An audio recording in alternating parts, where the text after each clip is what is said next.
Hi, Rob Pyne here, champion of the underdog. I'm here with my pawpaw tree.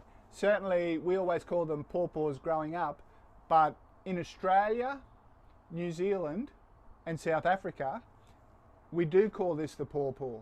But in the United States, the pawpaw is something different altogether.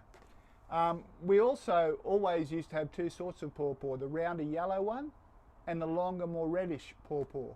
Now the truth of the matter is, the longer reddish variety is more accurately called papaya.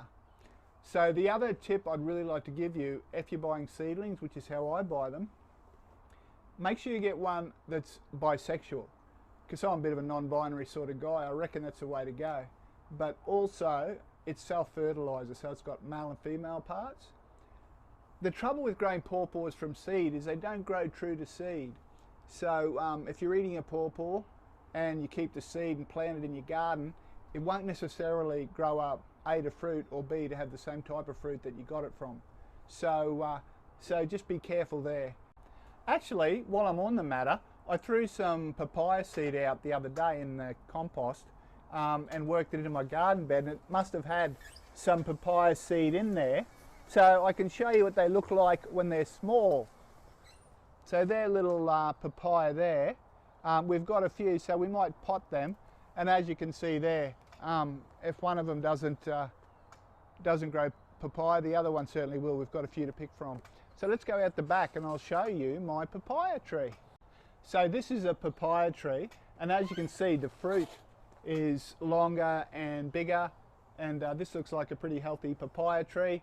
If you come down, that's the roots. Now, I don't know if it's true or not. My dad always planted them next to the house because he reckoned they liked the lime in the concrete slab from your house.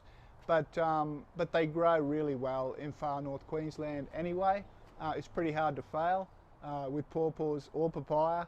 And make sure you mulch around the bottom of the tree and keep it well watered, and you should do really, really well. And with the fruit, just wait till they get a little bit ripe, and then you can pull them off and ripen them on your bench inside. Because the problem with leaving them on the tree is the Queensland fruit fly, mildew. They could roughen up a bit on the tree. So when they get a bit ripe, just pull them inside and they'll ripen on your bench. And if you get a heap ripe at once, cut them up and freeze them. They're beautiful in smoothies with milk and a bit of muesli. That's a great way to have a papaya breakfast. Oh yeah, just one more tip with the papaya. You often see really tall ones around town, and it's like people struggle to get the papaya from up high, or maybe they don't even try and let the birds eat them. But what you can do is cut it off about waist height.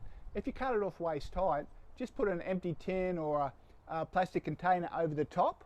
That'll stop the water getting in to rot it where you've cut it, and it'll send out branches from the sides. So you'll have 2 or 3 little branches coming out of the just below where you've cut it off, and heaps of more papaya to pick at a very friendly height for you.